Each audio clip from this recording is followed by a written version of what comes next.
संविधान का महत्व। किसी भी देश के संविधान के अध्ययन से उस देश के सामाजिक ढांचे की झलक मिल जाती है। विश्व का प्रत्येक राज्य अपनी आर्थिक, राजनीतिक और सामाजिक परिस्थितियों के अनुकूल ही अपने संविधान की रचना करता है। क्योंकि विश्व के सभी राज्यों की परिस्थितियाँ विभिन्न होती हैं, इसीलिए सभी देशों के संविधान एक से नहीं होते। कुछ विद्वानों का कहना है कि सभी देशों के लिए संविधान आवश्यक नहीं होते। टॉकविल के अनुसार ब्रिटेन में कोई संविधान नहीं है। संविधान के अभाव में हम किसी राज्य की कल्पना नहीं कर सकते। जेलिनिक के अनुसार संविधानहीन राज्य नहीं होता, उसे अराजकता का साम्राज्य कहा जाता है। संविधान के बिना किसी भी देश का सफल शासन संचालन नहीं हो सकता। राज्य का स्वरूप चाहे जो कुछ भी हो सबके लिए संविधान की आवश्यकता है। संविधान के कारण ही किसी राज्य के स्वरूप को निश्चित किया जा सकता है। संविधान ही सरकार के विभिन्न अंगों पर नियंत्रण स्थापित करता है और उन्हें तानाशाह होने से बचाता है। संविधान ही नागरिकों के मौलिक अधिकारों और कर्तव्यों की रक्षा करता है। संविधान एक ध्रुव तारे के समान है जो शासक को हमेशा दिशा निर्देश देता है और उसका मार्गदर्शन करता है।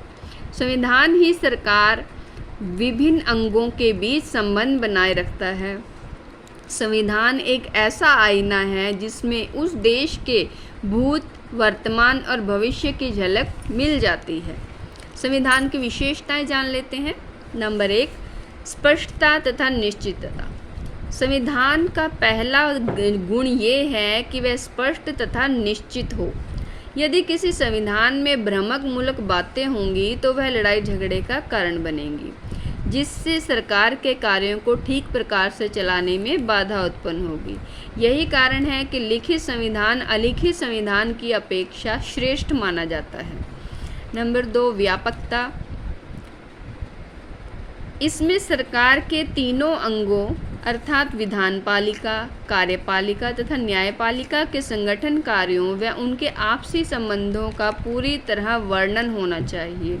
उनमें नागरिकों के मौलिक अधिकारों तथा स्वतंत्रताओं का भी स्पष्ट होना चाहिए ताकि नागरिक उनका उचित प्रयोग कर सकें और सरकार द्वारा उनका उल्लंघन ना किया जा सके। जो संविधान संक्षिप्त होगा वो न्यायपालिका के हाथ की कठपुतली बन जाएगा। अमेरिका का संविधान इस बात का प्रमुख उदाहरण है। नंबर 3, शासन का प्रबंध। संविधान का प्रमुख कार्य राजनीतिक व्यवस्था के मौलिक सिद्धांतों तथा प्रशासकीय ढांचे को प्रस्तुत करना है। इसीलिए अच्छे तथा आदर्श संविधान में शासन की संपूर्ण व्यवस्था का विस्तृत विवरण तथा व्याख्या होनी चाहिए। नंबर 4, कठोरता व परिवर्तनशीलता का मिश्रण। आदर्श संविधान में कठोरता व परिवर्तनशीलता का मिश्रण होना अनिवार्य है। संविधान ना तो अधिक कठोर होना चाहिए और ना ही अधिक परिवर्तनशील। संविधान ऐसा होना चाहिए जिसमें आवश्यकता अनुसार परिवर्तन किया जा सके, परंतु इतना भी लचीला ना हो कि संविधान बहुसंख्यक दलों के हाथों की कठपुतली बनकर रह जाए। इसके विपरीत संविधान इतना भी कठोर नहीं होना चाहिए कि देश की उन्नति व प्रगति के मार्ग में बाधा बनकर खड़ा हो जाए। अतः संविधान ना तो अधिक लचीला हो और ना ही अधिक कठोर हो। नंबर 5 पर आती है अधिकारों की घोषणा। मानव के अधिकारों की सुरक्षा तभी की जा सकती है जब इन्हें संविधान के अंदर लिखकर सुनिश्चित बना दिया जाए।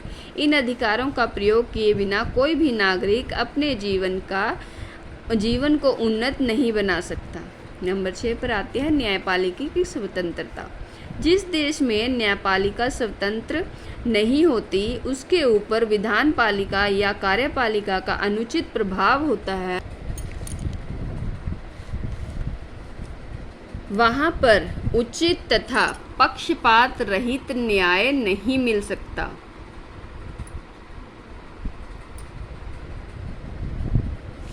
ऐसी अवस्था में नागरिकों के अधिकारों तथा स्वतंत्रताओं और स्वयं संविधान की भी रक्षा करना कठिन हो जाता है। एक अच्छे संविधान की विशेषता है कि उसमें एक स्वतंत्र न्यायपालिका की व्यवस्था होनी चाहिए। नंबर 7 पर आती है संकटकालीन व्यवस्था। विश्व के प्राय सभी देशों के संविधानों में संकटकालीन व्यवस्था का उल्लेख किया गया है। भारत में संविधान में इस बात का स्पष्ट उल्लेख किया गया है कि संकटकालीन दशा में क्या व्यवस्था की जाए। राज्य ऐसी प्रगतिशील संस्था से संबंधित होने के कारण संविधान भी प्रगतिशील है। तो ये था हमारे संविधान के बारे में, तो इसे तैयार कर लीजिए।